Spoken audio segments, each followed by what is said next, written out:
हर हर महादेव दोस्तों। हम आज की वीडियो स्टार्ट करते हैं महादेव से आज्ञा लेकर, क्योंकि आज हम बात करने वाले हैं एक ऐसे पर्वत के बारे में जो हिंदुओं के लिए एक धार्मिक स्थल है और जिसके अंदर बहुत से रहस्य हैं। एक ऐसा पहाड़ जिस पे हैं 100 सवाल।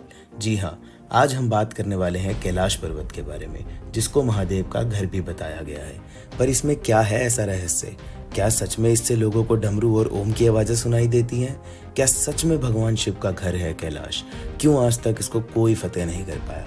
बस इन्हीं सब प्रश्नों के उत्तर ढूंढने मैं भी निकल पड़ा। फिर मुझे पता चला कि इस पर्वत पे पूरी दुनिया में सिर्फ एक ही इंसान चढ़ा और वापस भी आया है, जिसके बारे में हम इसी वीडियो में डिस्कस करेंगे। पर उससे पहले मैं आपको यह बताना चाहता हूँ कि माउंट एवरेस्ट, जो दुनिया का सबसे ऊंचा पहाड़ है, उस पर भी 4000 से ज़्यादा लोग चढ़ चुके हैं।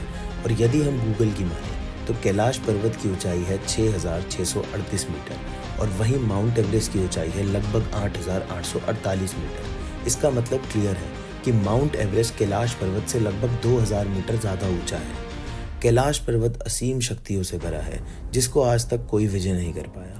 ज़्यादातर लोग वापस आ जाते हैं या अपनी जान गंवा बैठते हैं। इस पर्वत पे इस दुनिया का सबसे ऊंचा सरोवर भी है, जिसे हम कहते हैं मानसरोवर। और ये कहाँ से आया, कैसे बना और कैसे इसका पानी इतना मीठा है, ये कोई नहीं जानता। यदि हम पुराणों में भी देखें तो कहीं पे भी किसी भी पुराण में ये जानकारी उपलब्ध नहीं है कि ये पर्वत कब बना और कैसे बना। बौद्ध धर्म में कैलाश पर्वत को बहुत मान्यता दी गई है। बौद्ध धर्म में कैलाश पर्वत को माउंट मेरू कहा गया है, पर वहाँ पर भी कोई ऐसी डेट नहीं है जिससे यह पता चल सके कि ये कब बना और कैसे बना। कैलाश पर्वत चाइना में है और यह चाइना के पास गया क्योंकि इंडिया की 43,000 वर्ग किलोमीटर की ज़मीन पर चाइना ने कब्जा किया, जिसमें तिब्बत के साथ कैलाश भी था। चीन लगातार कैलाश पर चढ़ने की कोशिश करता रहा, पर कोई भी कोशिश पूरी नहीं हुई। चाइना ने ट्राई करा इन राज को सुलझाने का और उन्होंने एक इटालियन हाइकिंग टीम को ऑफर दिया, परंतु उन्होंने भी यह ऑफर रिजेक्ट कर दिया। पर फिर भी चाइना को चैन कहा। उन्होंने 2001 में एक स्पेनिश हाइकिंग टीम को हायर किया कैलाश पर्वत की चढ़ाई के लिए, परंतु वो भी उसमें नाकामयाब रहे और यह रहस्य सुलझने की जगह और उलझते गए। इतनी नाकाम कोशिशों के बाद यह न्यूज़ इंटरनेशनली फैल गई और इसके बाद इंडिया ने रिक्वेस्ट करा कि यह हमारा धार्मिक स्थल है और इसके ऊपर किसी भी पर्वतारोही को ना चढ़ने दिया जाए और इसके ऊपर चढ़ने के लिए अब रोक लगा दी जाए। उसके बाद जाकर कहीं चाइना ने 2001 से कैलाश की चढ़ाई पर रोक लगा दी। परंतु एक बार एक रशिया के भी पर्वतारोही ने कैलाश की चढ़ाई स्टार्ट करी, पर पूरी नहीं कर पाया। फिर उन्होंने अपना एक्सपीरियंस शेयर किया और बताया कि उनका दिल बहुत तेज़ी से धड़कने लगा और उन्हें ऐसा फील हुआ कि मुझे यहाँ से उतर जाना चाहिए। और जैसे ही वो नीचे उतरे तो उन्हें बेटर फील हुआ। पर ऐसा हो सकता है कि इनका दिल कमज़ोर हो, लेकिन सबका दिल कमज़ोर नहीं होता। इसलिए एक बार 4 लोगों के ग्रुप ने कैलाश पर्वत पर चढ़ाई शुरू करी।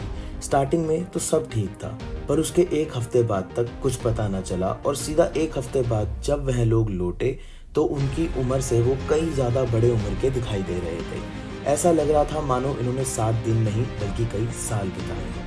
सिर्फ और सिर्फ एज ही नहीं, उनकी मेंटल स्टेट भी ठीक नहीं थी। ये सब होने के बाद और काफ़ी स्टडी करने के बाद पता चला कि कैलाश पर उम्र बहुत तेज़ी से बढ़ती है और वहाँ सच में दिव्य शक्तियाँ हैं। जहाँ भगवान होंगे वहाँ इंसान का जाना असंभव है और यह दुनिया की इकलौती जगह है जहाँ पर कंपास भी काम नहीं करता।